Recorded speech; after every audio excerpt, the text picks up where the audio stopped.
Well, thank you very much for inviting me here. Thanks for organizing this. It was pleasant looking forward to come to Vienna for a while. And finally, it happens. It's also thank you for organizing it here in this beautiful place. This is about the Casimir energy. It's a very old subject. Casimir energies have been around for maybe 80 years or so in physics. So let me maybe explain a little bit. Maybe not everybody is familiar with what that is. So if you look at those four metallic objects in three-dimensional space, and you're looking at this as a classical configuration of objects, then you would not expect that there is any interaction between those objects. Yeah, so if you solve classical Maxwell's equations, the zero solution is the one that you're dealing with. If the objects are not charged, then there is no force between them. So that's just not true. You can actually measure a force between these objects, and this is due to quantum field theory. And there are two schools of thought to tackle this or to think about this. The first school of thought is that there is a photon field around those objects, and there are vacuum fluctuations in the photon field that constantly and these photons hammer against the objects all the time from different directions. And if there is no other object, then this cancels out somehow, because from all sides, they have the same contribution. But if there is another object, then the hammering of the photons is somehow different from one side than it is from another, and you have a force, a net force. So that's one school of thought. And that's, I think, the classical one that was introduced by Casimir. But then there is another school of thought, maybe due to Lifshitz and collaborators, that became more popular later, where it's actually not the photons, but it's surface fluctuations. So you have, on the surface of these objects, you have currents, and they are also quantized, and they constantly fluctuate. And once in a while, there is a configuration where there is a little bit more charge on one side than on the other, and they are actually energetically better if there is a little bit of a dipole configuration and these attract each other. Okay, so two different school of thoughts, two different computation, and of course the physicists come up with formulas for each of them. In particular, this surface fluctuation thing gave rise to new formulas to compute the Casimir energy, maybe around 2010. There were formulas using the determinant, and I'll talk about this later. So there were determinant formulas for computing this, and they observed in computations that gives the same result. So you get the same forces. Of course, everybody does the plates and checks and confirms that this is the same result. So this talk has two parts, maybe the first 15 minutes or so. I will try to explain where this comes from quantum field theory. So this is more of a mathematical physics part. And then I'll restart and talk about mathematics. Okay, so let's start with quantum field theory. So I'm not assuming that everybody knows what a quantum field theory is. And the configuration I talk about here in this talk is, I find a chalk, is you're just dealing with two objects in space. So you have something like object number one, object number two, so two here. And so you assume that the complement of these two open sets is connected. And so this looks basically like this, or there could be some non-trivial topology also. But what we do is we impose Dirichlet boundary conditions inside and outside of the object. So I really consider only the boundary of this. So what the objects do is they separate space into three regions. You have the interior of those objects and the exterior. And it's convenient to give this exterior a name. Yeah? So this is X. So X is somehow everything away from the boundary. So this is a space-time which is separated into three parts. So as I said, space-time, you multiply this by time, you get a space-time.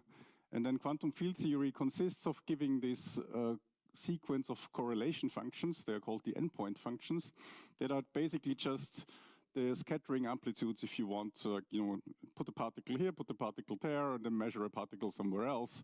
And everything on quantum field theory is encoded in these endpoint functions. So that's maybe not so important for this talk, but what is important for this talk is the shape of this two-point function for the free field.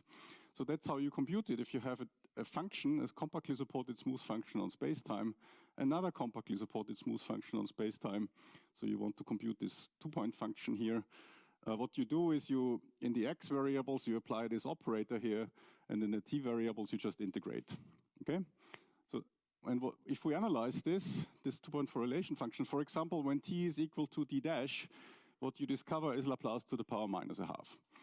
So we're dealing here with an operator or with an inner product basically that's given by Laplace to the power minus a half. So there is a little bit to say here. It's already not clear that this is well defined, but it is actually correct that C naught infinity is in the domain of Laplace to the power minus a quarter. So this actually does make sense here. And this is well defined, but you already have to show something here. Okay, so the quantities in quantum field theory you want to compute is typically something like time derivatives of fields and their vacuum expectation value. So then in this case, let's take a t and a t dash derivative. So we get Laplace to the power 1/2 down twice. We get Laplace to the power 1/2. And then if we again evaluate this at t equals t dash, what you get is Laplace to the power 1/2. And that's, in that sense, quantum field theory is not local because Laplace to the power minus 1/2 is not a local operator. Yeah, so that's really the difference here also. If you have a quantum field now, you can compare two configurations. You can take the Laplace operator with Dirichlet boundary conditions, then this becomes an impenetrable object here, and there is no fluctuation. I mean, if you put a particle here, you will not measure it in there. Whereas for the free field, if there is no boundary, then you will measure it there. So Laplace to the power 1/2 does see the difference. Laplace doesn't. Laplace is purely local. But quantum field theory is a non-local theory in that sense that you have powers of the Laplace operator coming up. Yes?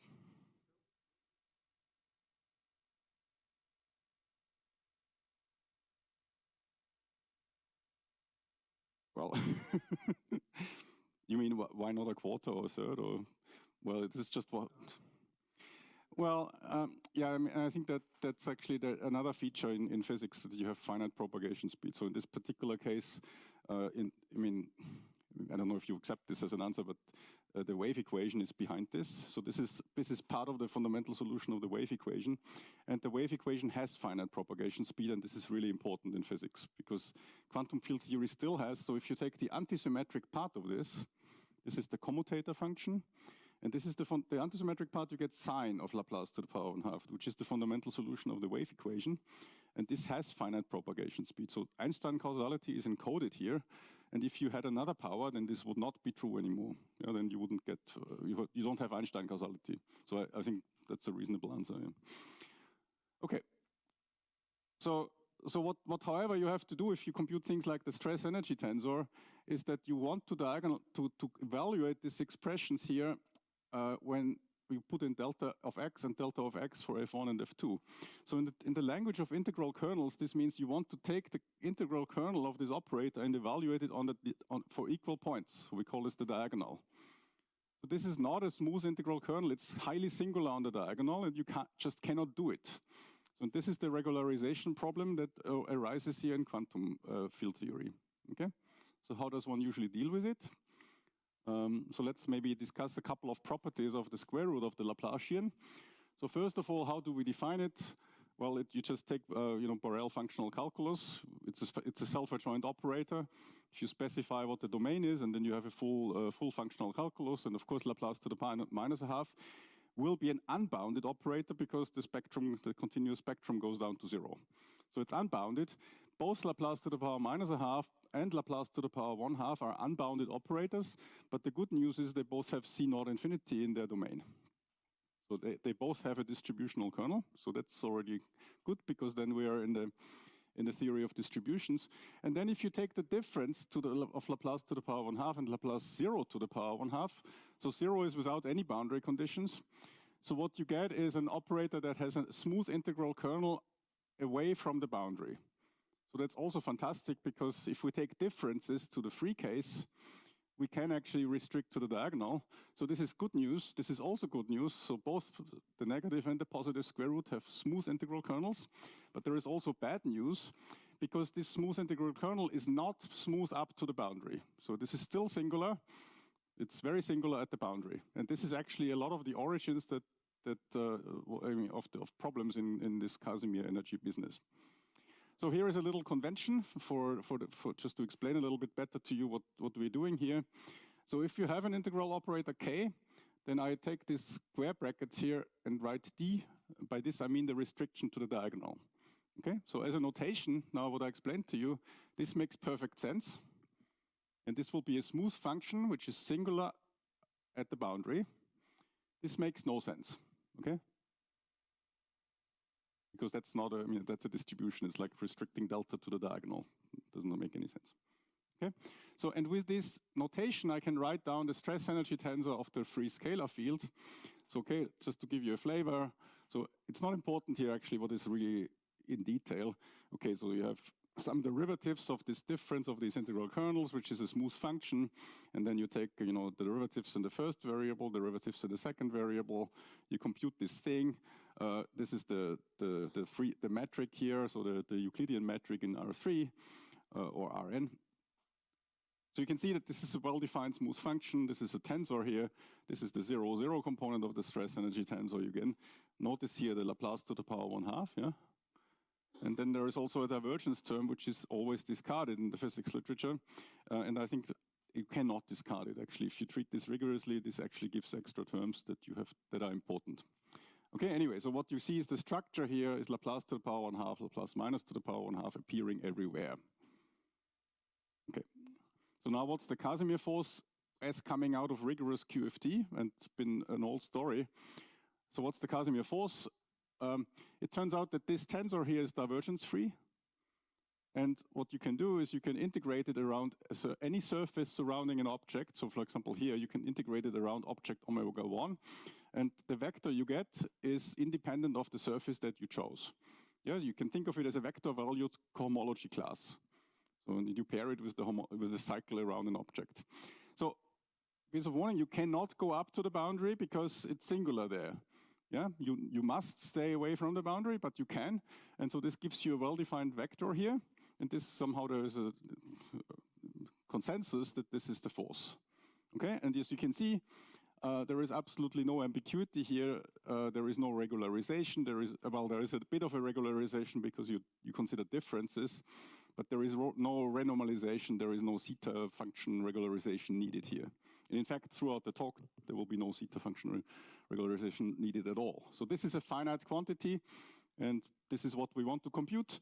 And now you can see that if you wanted to compute this, you would have to have the full spectral resolution of the operator. You basically never have that. So what people have been doing was, let's take the two plates and compute. Yeah, so there you can do it. And then there are some very special geometries where you can actually use Bessel functions or separation of variables where you can still compute this. But in general, having the full spectral resolution is a very difficult problem. Even if you are fully capable of doing numerical analysis, this is still a very, very difficult problem anyway. Because you have a non-compact situation, you would have to have the full spectral resolution, the scattering matrix for all energies, and then you'd have to integrate that around an object which is two-dimensional. So it's a very, very heavy numerically difficult thing to do. So you definitely also don't want to deal with this tensor because it involves derivatives. So what is the natural thing to do is to find some kind of energy whose derivative gives you that force, right? That's what we always do at school when we learn physics. We want to do it easier with the energy. So here are a couple of things that don't work. So the natural thing to do is to take this 0, 0 function and integrate it. But that doesn't work because it's not integrable, okay? So you cannot integrate that. And related to this is the fact that this difference between Laplace to the power 1/2 and minus Laplace and Laplace 0 to the power 1/2 is not a trace class operator. So in a way, this statement is somehow, this being a trace class operator is of course stronger than this statement here, in a way that would say, well, the diagonal is not integrable. But of course, being trace class is a bit more than saying that the diagonal is integrable. Okay, so all this doesn't work, and what people have been doing is they put here a parameter S, and then show that it's maybe analytic in some region. You have to add a mass to make it work, and then there are regularization procedures. Now the purpose of this talk is to convince you that this is not necessary at all, and in fact I think it's not the right thing to do. Okay, so I've already said that here, that there are various formulas. Okay, so that's the problem. We want to compute this thing, and now let's switch to mathematics. So I'll start over. We have this configuration here of two smooth open sets in R3. As I said, I assume the complement is simply connected. So this configuration here, so there are no inclusions, basically what this says. And so we can define several operators associated with this. So we can take, for example, the Sobolev H10, which Sobolev functions that vanish on the boundary, or the completion of C0 infinity in the Sobolev norm. So you can see I take away only the boundary. So then you have a quadratic form that defines your uniquely self-adjoint operator, which is of course the Dirichlet-Laplacian. So this Dirichlet-Laplacian has an absolutely continuous spectrum, which is L2 of the complement of these two sets. And then there is a discrete spectrum which is coming from the interior of the objects. Okay, so that operator has both things in it, and that's actually really important here, that you have to consider the interior as well. Then we can do that for the objects individually. So there is also a Laplace operator 1 where I impose Dirichlet boundary conditions only on this object boundary, but not on this. So the Laplace operator 1, Laplace 1 does not see object 2. Then there is Laplace 2, which does not see object 1. And then there is Laplace 0, which doesn't see anything. There is no object, it's just the free Laplace. Okay? So there is also the free Laplace with its form domain H1 and domain H2. There are these four Laplace operators. Okay, and when S is a real number and M is greater or equal 0, of course, then I can define this this operator here, which is in general an unbounded operator, just by functional calculus. And maybe as a remark here, if S is greater than 0, then this has always a distributional kernel. Or if M is greater 0, then I don't need that assumption either. My Laplace is positive, so it's a quadratic form from the Dirichlet. Yeah, sorry. So the answer is yes, I want Laplace. There was some. No? Same question. Yeah, sorry. Yeah. So this is positive. Yeah, this is all fine. Now, the purpose of this S is definitely not the one that you used to see when you're dealing with this. S is going to be a half if you're interested in the Casimir energy. I'm just having here the S to show you that we actually have a more general statement. In fact, we have an even more general statement which works for general functions, but I don't want to give it to you because it's confusing and it takes away a lot of time for no reason. Okay, so the point is that these are all well defined, and if you're only interested in the Casimir energy, put M equals 0, S equals 1/2, and everything will just work fine.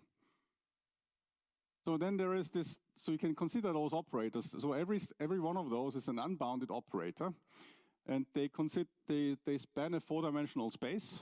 Yeah, they're all different. They span a 4-dimensional space.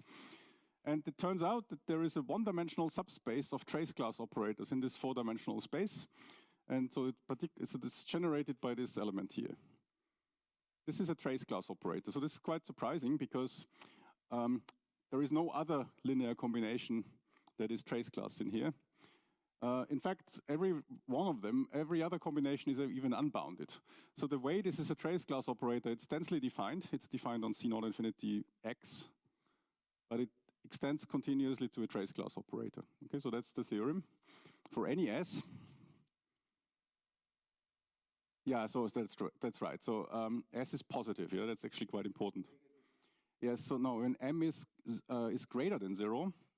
Yes, so yeah. So the classic, but then this is not true what I'm saying, right? I mean, so okay, maybe I should say this, especially in this audience, it's quite important. There is something which is called the Biermann-Krein formula, and when S is negative, in particular smaller than I think minus d/2, or I think even minus d/2 plus something bigger here, and M is greater 0, then you are in a situation which is classical, which is covered by the Biermann-Krein formula. But then this minus this here, so the individual differences are also trace class already, okay? This is not the situation we are in here. So I want S positive. In particular, I'm interested in S ½ And in that case, this is the only difference that is trace class, yes? It works for Lipschitz, but we haven't written it for Lipschitz. So I'm going to assume that this is smooth. But we'll come back to the Lipschitz thing later. Yeah. So this linear combination here is interesting, but you can also compute the trace of this. It's given by this formula here. So as I said, S is equal to ½ is of interest. So let's see. So then it's 1/pi, right? This is just 1. M equals 0, then we'll have an integral from 0 to infinity. S is equal ½ this goes away. M equals 0, that goes away. So when you have M equals 0, S equal ½ you have this the integral from 0 to infinity along the imaginary line of this function here. So this is a capital Xi. Some people call this the scattering determinant, I think, I learned, or perturbation determinant. I'll explain later what this is. So the important part here is this psi is a function which is holomorphic in the upper half space, in the open upper half space, decays exponentially along the imaginary line, and is regular at 0, okay?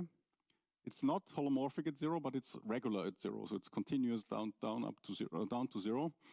And so in particular, this integral here makes perfect sense. Another thing to remark is when s is an integer, then this is just 0 here, right? Because then all these are differential operators. So if s is a positive integer, this is 0, and you can see that the sign actually confirms this. You know, this is where the sign vanishes. So then that's really a non-local feature from having square roots in here in particular. Okay, I owe you a definition of this psi function. Let's do that. So this is a Fredholm determinant. And now S is not the scattering matrix, so I'm sorry for this. There is a slightly different S which looks different. It's a different tech S.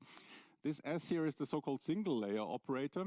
So if you're doing numerics and especially boundary element methods, then you're extremely well familiar with this operator. So this is a classical operator in harmonic analysis. It's defined as follows.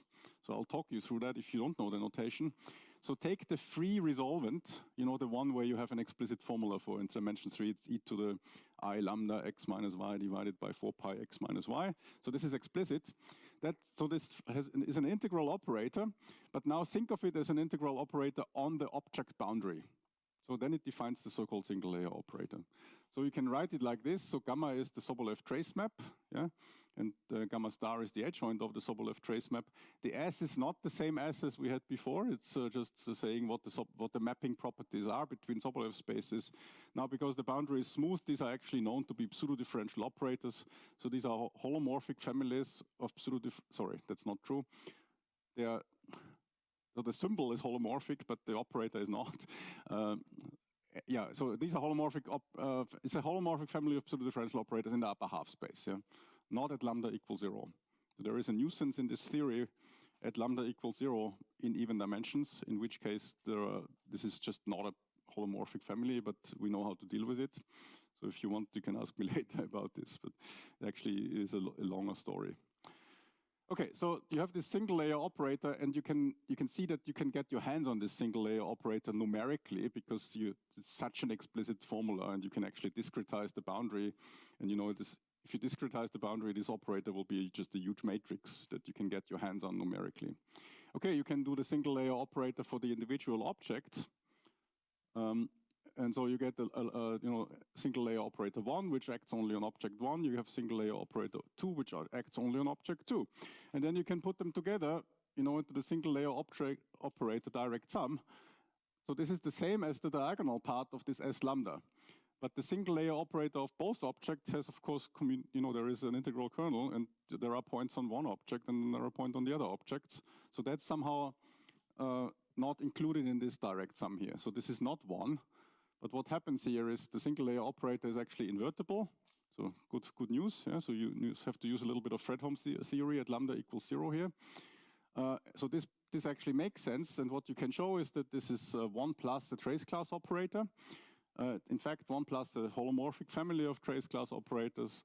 And so this Fredholm determinant here is well defined. It's holomorphic in lambda.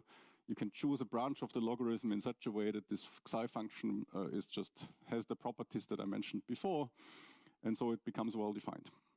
Okay. Are there any questions about this so far? Yeah.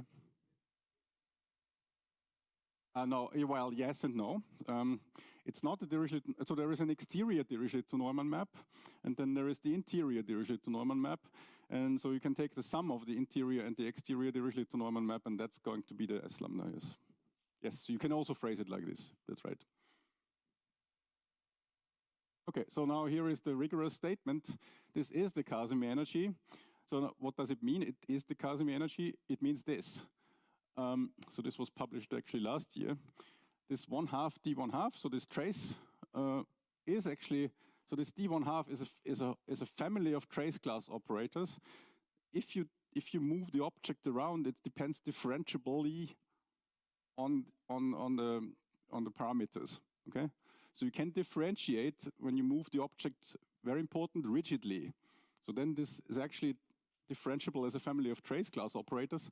And if you take the derivative of the trace, this is the same thing that I showed you before, the integral over the stress energy tensor. So this is the right thing to do. This I mean, what's an energy? Well, an energy is something that whose derivative is a force, right? That's how you use it. And in that sense, it is the right thing. Okay, so just, I'm not showing you this. This is very complicated and long. But it's based on the Hadamard variation formula. But you have to prove it for a non-compact setting here.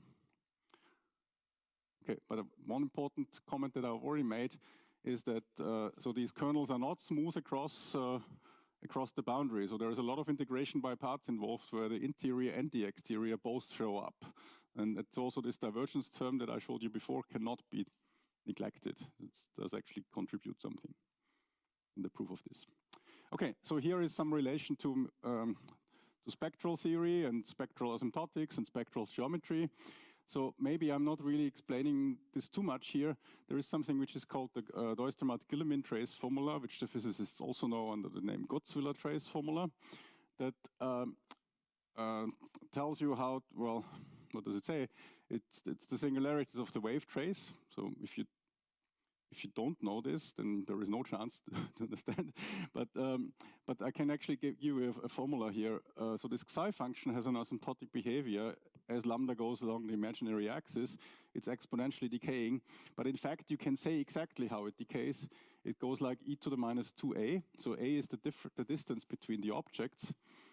So let's assume for a moment that these objects are convex, then there is going to be a unique bouncing ball orbit, billiard orbit between them.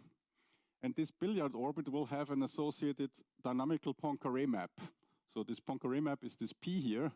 So there is a matrix associated to it that encodes the dynamics of this billiard bouncing back and forth. So if you have a concrete geometry, you can actually compute this explicitly here. So the fact that the object is convex, if I say here plus some assumptions, means that this determinant is never zero. And so you can compute this here and gives you a very precise decay rate. So this comes out of the Doistermaat-Guillemin trace formula. So this comes from this joint work with my postdoc, Jan Long, at this time, where we actually relate the Doistermaat-Guillemin trace formula and the spectral shift function, which I'm coming now to this function psi here. So psi is not the spectral shift function. I'll say in a second what it is, but it is related to the spectral shift function because it's the imaginary part of psi is the spectral shift function. So the imaginary part is the spectral shift function. It's actually not exactly the spectral shift function. What it is, it's the difference between the spectral shift function of the compound configuration minus the spectral shift function only of object 1 minus the spectral shift function of only of object 2. Let's call this for a moment the relative spectral shift function. And so this is given by, so you can see, I don't know if you can see that this is a completely different S. So this is actually the scattering matrix now, yeah? So if you have the scattering matrix, you can compute the spectral shift function. But if you have the scattering matrix, you cannot compute the psi function. So if you can only compute it if you're a pure mathematician. Because if you're a pure mathematician, then you basically just solve the Riemann-Hilbert problem.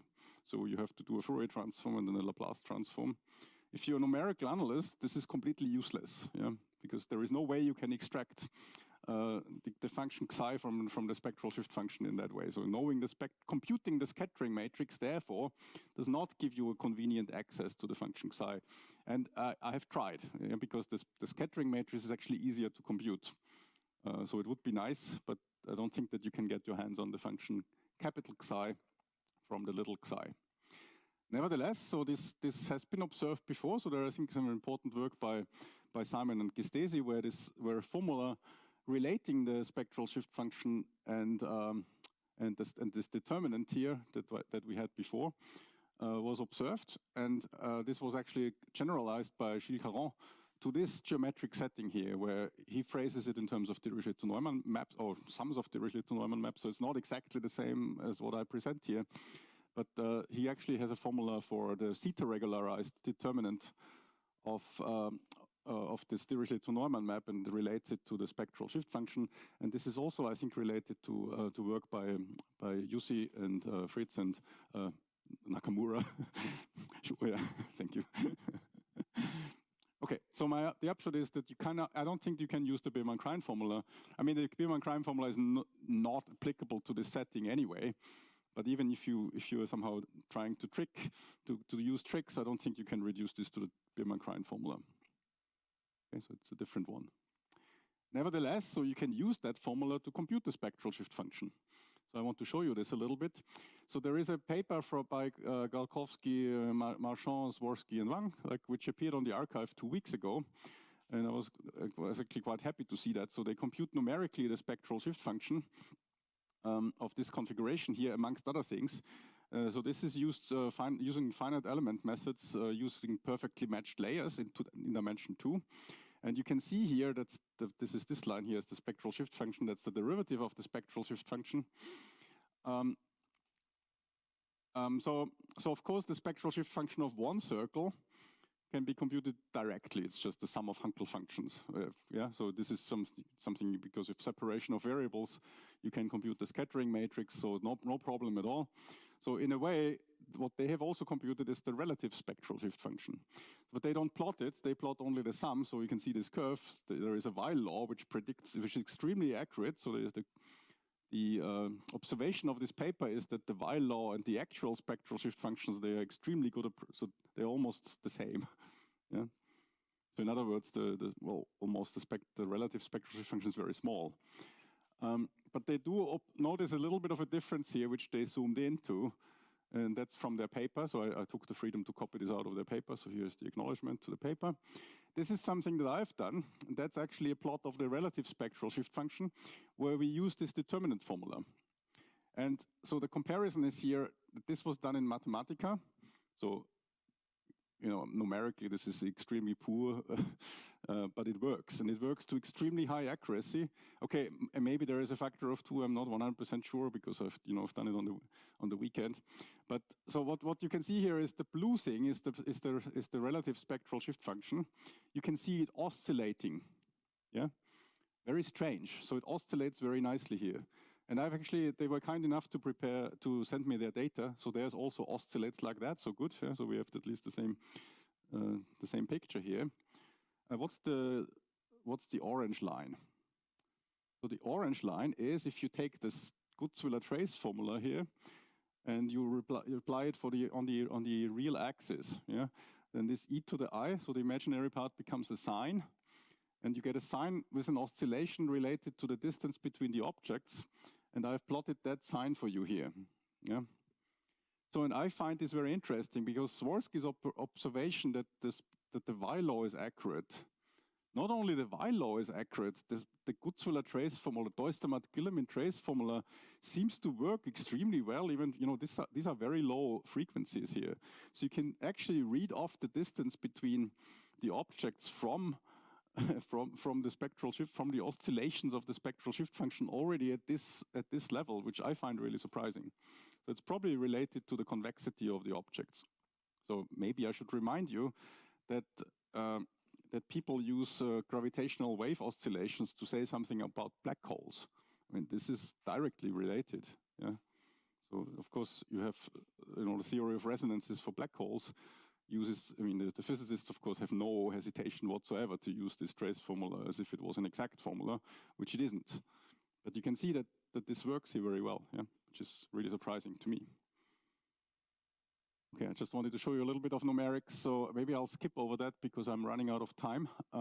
So there is something that you can do here numerically, and we've done this with Timo Betcke from UCL and his student, so this is still in preparation. It's not published, but I don't know if you can see that, but these are all meshes, yeah? So we can compute these determinants, you can compute, this is the single layer operator that we compute here. We have to deal with extremely large matrices, but nowadays, of course, that's not a problem with modern numerical methods. Let's go to Maxwell theory, because that's the real deal. If you have metals, of course, it's just not true that there is, I don't actually know of any scalar field in real life. I think the only one is the Higgs particle, and everything else is either a vector boson or a Dirac field. But Maxwell is definitely the correct thing to look at. And here so my collaborator is a fan of Lipschitz. So she've basically forced me to use Lipschitz domains. So we're doing this for strongly Lipschitz domains here, but we restrict ourselves to dimension 3 because in this particular case, the scope was really to deal with the physics case. So same configuration as before, just to remind you that in the Lipschitz case, you have an almost everywhere defined exterior normal. So it can point to where things become slightly different is when you have to restrict the Sobolev scales when you deal with these things. So here is something that I will just go over very quickly because we already saw it yesterday.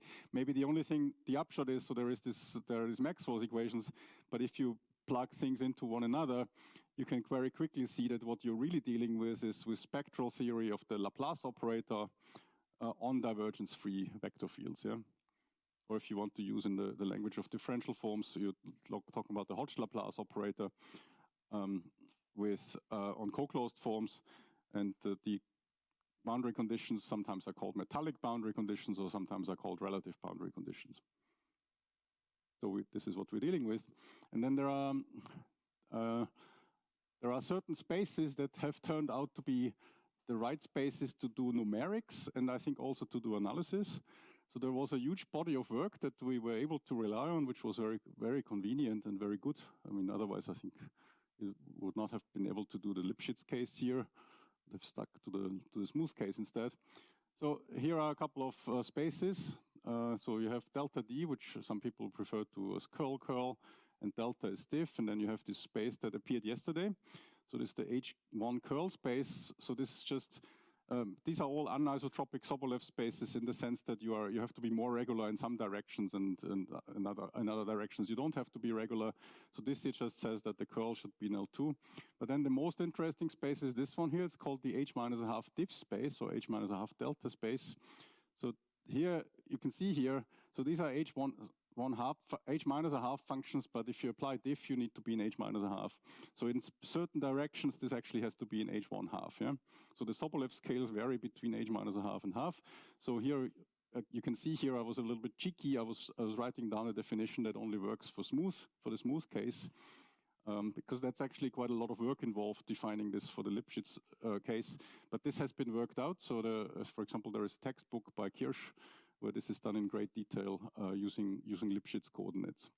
Okay, so these are very important spaces. I'm now going over very quickly over boundary layer theory, and I should say that there is a huge amount of literature that we have relied on here.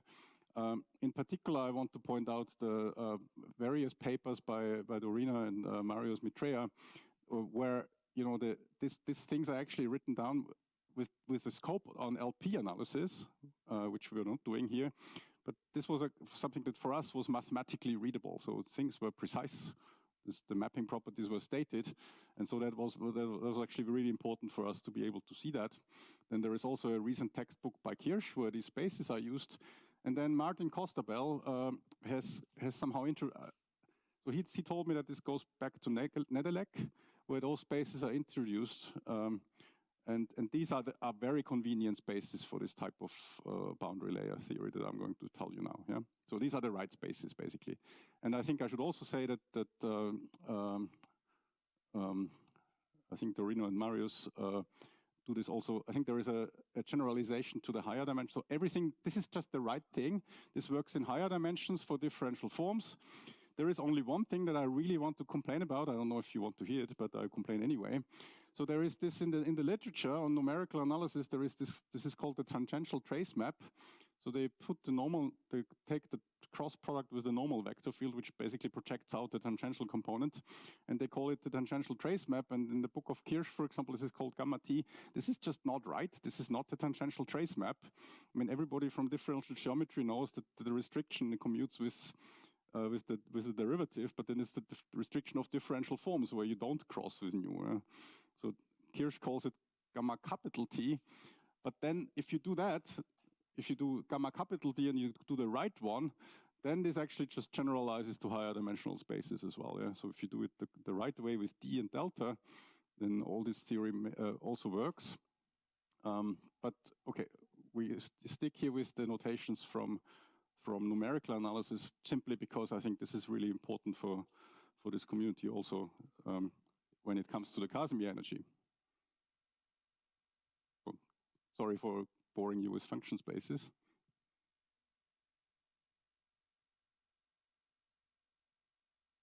Yeah, so what this is it's actually the pullback of differential forms to the boundary, but then followed by the Hodge star on the boundary. I mean, this involves the metric y. I mean, take the pullback to the boundary and you have a well-defined map from h1d to h minus half d. This is the best map. Why to follow it up with the Hodge star on the boundary? No, I agree. Okay. Sorry, it was more. I mean, no, absolutely not. So sorry, this is a philosophical thing. It's a categorical thing, right? If you want to work in the category of smooth manifolds, then you don't need the Hodge star. Why would you use the Hodge star? That's my complaint. No, absolutely not. I mean, I don't want to complain at all mathematically. Yeah, sure, yeah. Sorry, maybe I shouldn't have. Okay, so here are the properties of the boundary layers. So I'm just serving this to you, and I say thanks again for providing this to us. Would not have been able to do that. So these are the right spaces. You have to use the h minus half diff spaces. Then you use the free resolvent, follow it up by curl, and then you have to, as you see, a Hodge star operator does appear. And you have this tangential trace map appearing in various places. So here you can see that you do need it. Yeah. So if you want to do boundary layer theory, yes, you have to use it. Now the difference is this is a zero order operator, right? You can see that here, but it still has this anisotropicity in various directions, so it's not actually that bad. And then you can do it on every individual object. So there are some annoying differences to the real case, and I think we heard about this yesterday. There is an essential spectrum at 0 for curl, and this actually shows up here. So in particular, L of lambda is not invertible at 0. It has this really annoying form here. So some of this is not actually computable. Other parts are. So maybe I'll just walk you through this, because I think we have seen a shadow of this yesterday. So for example, there is this infinite rank pole at 0, which makes it a bit harder to use Fredholm theory. Not impossible, but harder to use Fredholm theory. So what does this pole look like? So first of all, it's something that you expect, namely that's the topological modes. So what are these here? These are harmonic one forms. Yeah. So we're dealing here with tangential boundary values of harmonic one forms. So there are, of course, these are related to relative cohomology, and you're getting to absolute cohomology, and I think, to cohomology, and so the first Betcke number appears here. So these are modes that are absent if you have a sphere. But then there are other things appearing here, also unpleasant, but already infinite rank. So you do have Neumann eigenvalues and their gradients. So if you take a gradient of a Neumann eigenvalue, this shows up here as all of them show up here as a pole. So you're already infinite rank. And then there are some finite rank operators, B and P. So we had to prove this here because I couldn't actually find this in the literature anywhere. But this structure here is really important for what follows. So we'll jump over that. Namely, you have a similar theorem to the one we had before. So, okay, I wrote a long physics paper here where I explained that this is the right thing and comes out of the stress energy tensor. I'm not going to show you that. Just trust me, this is the thing that you want to consider in this case. And now you want to consider it when S is equal to -1/2. Why is that? Because delta D curl eventually gets rid of the non-co-closed part of the spectrum, and then Laplace to the -1/2 times that part of the Laplace that you want is essentially something like Laplace to the power 1/2. But it is really important here that you write it like this, because here you should think of this as a differential operator, whereas this you should think of as an unbounded operator. This is technical subtlety. The reason is because, yes, there is a Hodge decomposition, but you cannot use it because it's a different one for every boundary. So the Hodge decomposition depends on the boundary. So for similar formula, okay, so if you put S equals -1/2, you get the integral over this psi function. But this time, this psi function is defined in terms of this Maxwell operator. And this turns out to be completely regular at 0 because of this structure and a huge number of cancellations that happen here for miraculous reasons. And important for numerics, you have to use the right space. And luckily, there are finite element, boundary element programs that use the right space. So we were actually able to do numerics here. It's just not published yet, but yes, so this is important for numerics.